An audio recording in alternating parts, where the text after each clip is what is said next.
ಲೋಕಸಮರದಲ್ಲಿ ಮತ್ತೊಮ್ಮೆ ಪ್ರಧಾನಿ ನರೇಂದ್ರ ಮೋದಿಯವರನ್ನ ಪ್ರಧಾನಿ ಮಾಡಲಿಕ್ಕೆ ಬೇಕಾದಂತಹ ಸಿದ್ಧತೆಯನ್ನ ರಾಜ್ಯ ಬಿಜೆಪಿಯ ನಾಯಕರು ಮಾಡಿಕೊಳ್ತಾ ಇದ್ದಾರೆ. ಆದರೆ ಬಿಜೆಪಿಗೆ ಈ ಸಂದರ್ಭದಲ್ಲಿಯೇ ಮತ್ತೊಂದು ತಲೆನೋವು ಶುರುವಾಗಿದೆ. 10 ಲೋಕಸಭಾ ಕ್ಷೇತ್ರದಲ್ಲಿ ಬಿಜೆಪಿ ಒಳಗೆ ಬಣಬಡಿದಾಟ ತಾರಕಕ್ಕೇರಿದೆ. ನಾಯಕರ ಮಧ್ಯೆ ಆಕಾಂಕ್ಷಿಗಳ ಮಧ್ಯೆ ಮುನಿಸು ಮುಂದುವರೆದಿದೆ. ಸಂಸದ ಶಾಸಕರ ಮಧ್ಯೆ ಕಾರ್ಯಕರ್ತರ ನಡುವೆಯೂ ಕೂಡ ಫೈಟ್ ಜೋರಾಗಿದೆ. ಬಿಜೆಪಿ ಬಣಕಚ್ಚಾಟದ ಲಾಭವನ್ನು ಪಡೆಯಲು ಕಾಂಗ್ರೆಸ್ ಹವಣಿಸ್ತಾ ಇದೆ. ಲೋಕಸಭಾ ಚುನಾವಣೆಗೂ ಮುನ್ನ ಬಿಜೆಪಿಗೆ ಹೊಸ ತಲೆನೋವು ಶುರುವಾಗಿದೆ. ಬಿಜೆಪಿಯ ಹೈಕಮಾಂಡ್, ರಾಜ್ಯ ಬಿಜೆಪಿಯ ನಾಯಕರು ಇದಕ್ಕೆ ಯಾವ ರೀತಿಯ ಮದ್ದನ್ನು ಅರಿತಾರೆ, ಯಾವ ರೀತಿಯ ಮುಲಾಮನ್ನು ಹಚ್ಚುತ್ತಾರೆ, ಮುಲಾಮನ್ನು ಹಚ್ಚುವ ಮೂಲಕ 20ಕ್ಕಿಂತ ಹೆಚ್ಚು ಸ್ಥಾನಗಳನ್ನು ಗೆಲ್ಲಬೇಕು ಅನ್ನುವಂತಹ ಟಾರ್ಗೆಟ್ ಅನ್ನ ಹೇಗೆ ರೀಚ್ ಆಗ್ತಾರೆ ಅನ್ನುವಂತಹ ಪ್ರಶ್ನೆ. 10 ಕ್ಷೇತ್ರಗಳಲ್ಲಿ ಸಂಘರ್ಷಕ್ಕೆ ತೆರೆ ಎಳೆಯುವಲ್ಲಿ ವಿಫಲರಾದ ನಾಯಕರು ಜಿಲ್ಲೆಗಳಿಗೆ ಭೇಟಿ ಕೊಟ್ಟು ಸಂಧಾನ ಸಭೆ ನಡೆಸಿದ್ರು ರಾಜ್ಯಾಧ್ಯಕ್ಷ ವಿಜಯೇಂದ್ರ. ಆದರೂ ಕ್ಷೇತ್ರಗಳಲ್ಲಿನ ನಾಯಕರ ಪರಸ್ಪರ ಬೇಗುದಿ ಕಿತ್ತಾಟಕ್ಕೆ ಬ್ರೇಕ್ ಬಿದ್ದಿಲ್ಲ. ಈಗ ಲೋಕಸಮರದ ಸಿದ್ಧತೆಗೆ ಆಂತರಿಕ ಒಳಜಗಳದಿಂದ ಹಿನ್ನಡೆಯ ಆತಂಕ ಎದುರಾಗಿದೆ. ಮುಖಂಡರಿಗೆ ಖಡಕ್ ವಾರ್ನಿಂಗ್ ಅನ್ನು ರವಾನಿಸಲಿಕ್ಕೆ ಹೈಕಮಾಂಡ್ ಮುಂದಾದಂತೆ ಕಾಣಿಸ್ತಾ ಇದೆ. ಹಾಗಾದ್ರೆ ಆ 10 ಕ್ಷೇತ್ರಗಳು ಯಾವುದು, ಅಲ್ಲಿರುವಂತಹ ಬಣಬಡಿದಾಟ ಎಂತಹದ್ದು ನೋಡ್ತಾ ಹೋಗೋಣ. ಮೊದಲ ಕ್ಷೇತ್ರ ತುಮಕೂರು. ಇಲ್ಲಿ ವಿ ಸೋಮಣ್ಣ ವರ್ಸಸ್ ಮಾಧುಸ್ವಾಮಿ ಅನ್ನುವಂತಹ ಫೈಟ್ ಇದೆ. ಇಬ್ಬರೂ ಕೂಡ ಲೋಕಸಭೆಗೆ ಸ್ಪರ್ಧೆ ಮಾಡಬೇಕು ಅಂತೇಳಿ ತುದಿಗಾಲಿನಲ್ಲಿ ನಿಂತಿದ್ದಾರೆ. ಮತ್ತೊಂದು ಮಾಧುಸ್ವಾಮಿ ವರ್ಸಸ್ GS ಬಸವರಾಜು ಅನ್ನುವಂತಹ ಫೈಟ್ ಇದೆ. GS ಬಸವರಾಜು ಅವರು ವಿ ಸೋಮಣ್ಣ ಪರ ಬ್ಯಾಟನ್ನು ಬೀಸ್ತಾ ಇದ್ದಾರೆ. ಬಟ್ GS ಬಸವರಾಜು ಅವರು ಹಾಲಿ ಸಂಸದರು, ಈ ಬಾರಿ ಸ್ಪರ್ಧೆಯನ್ನು ಮಾಡ್ತಾ ಇಲ್ಲ ವಯಸ್ಸಿನ ಕಾರಣಕ್ಕೆ. ಮತ್ತೊಂದು ಕಡೆ V Somanna versus doctor Paramesh ಅನ್ನುವಂತಹ ಪರಿಸ್ಥಿತಿ ಕೂಡ ತುಮಕೂರಿನ ಬಿಜೆಪಿಯಲ್ಲಿ ಮನೆ ಮಾಡಿದೆ. ಮನೆಯೊಂದು 3 ಬಾಗಿಲಾಗಿದೆ ತುಮಕೂರಿನ ಬಿಜೆಪಿಯಲ್ಲಿ.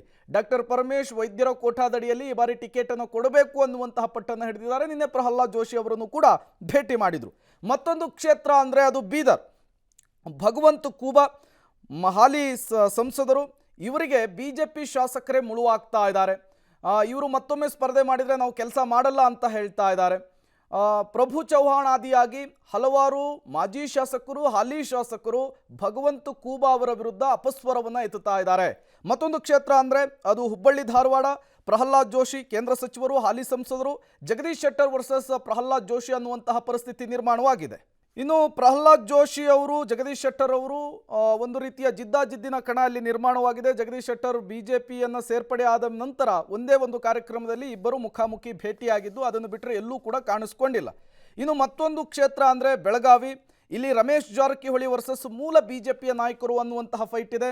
ಅಲ್ಲಿ ಹಾಲಿ ಸಂಸದರಾಗಿ ಮಂಗಳಾ ಅಂಗಡಿ ಅವರಿದ್ದಾರೆ. ಈ ಬಾರಿ ಅವರಿಗೆ ಟಿಕೆಟ್ ಸಿಗಲ್ಲ ಅನ್ನುವಂತಹ ಮಾತುಗಳು ಕೇಳಿ ಬರ್ತಾ ಇದೆ.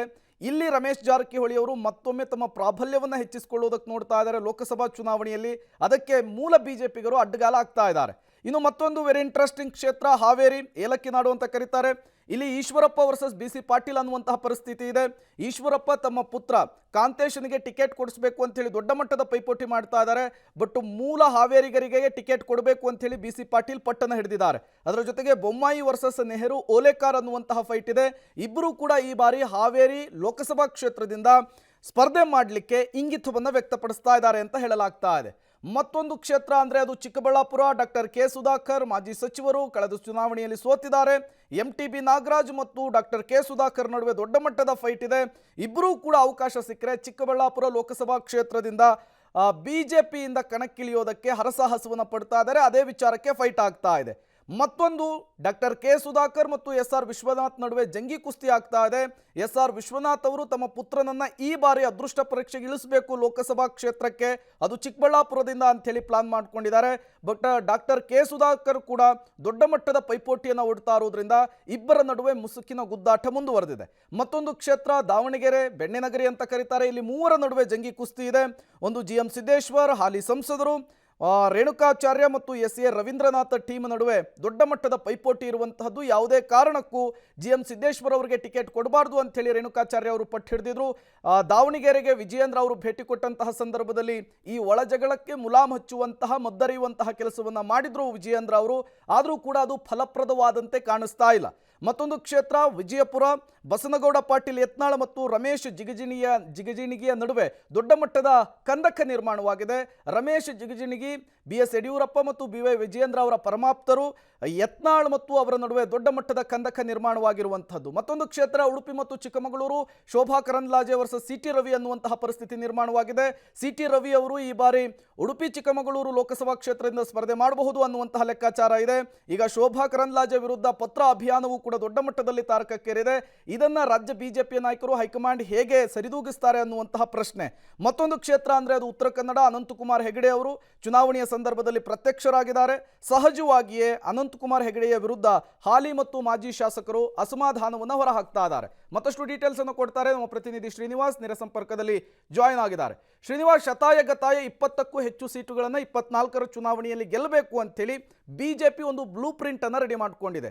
ಅದಕ್ಕೆ ಈ 10 ಕ್ಷೇತ್ರಗಳು ತಲೆನೋವಾಗಿರುವಂತಹದ್ದು ಬಿಜೆಪಿಯ ನಾಯಕರಿಗೆ, ಅಟ್ ದ ಸೇಮ್ ಟೈಮ್ ಹೈಕಮಾಂಡ್ಗೆ. ಈ ಒಳಜಗಳವನ್ನು, ಆಂತರಿಕ ಬೇಗುದಿಯನ್ನು ಸರಿದೂಗಿಸುವಂತಹ ನಿಟ್ಟಿನಲ್ಲಿ ರಾಜ್ಯ ಬಿಜೆಪಿಯ ರಾಜ್ಯಾಧ್ಯಕ್ಷ ಮತ್ತು ಬಿಜೆಪಿಯ ಹೈಕಮಾಂಡ್ ಯಾವ ನಡೆಯನ್ನ ತೆಗೆದುಕೊಳ್ಳಬಹುದು, ಯಾವ ರೀತಿ ಇದಕ್ಕೆ ಮದ್ದನ್ನು ಅರಿಯುವಂತಹ ಕೆಲಸ ಆಗಬಹುದು ಅಂಥೇಳಿ ಶ್ರೀನಿವಾಸ್. ಪ್ರೇಮ್, 28 ಕ್ಷೇತ್ರಗಳನ್ನ ಗೆಲ್ಲಬೇಕು ಅನ್ನುವಂಥ ನಿಟ್ಟಿನಲ್ಲಿ ಬಿಜೆಪಿ ಮತ್ತೆ JDS ಪ್ಲಾನ್ ಅನ್ನ ಹಾಕೊಂಡಿದೆ.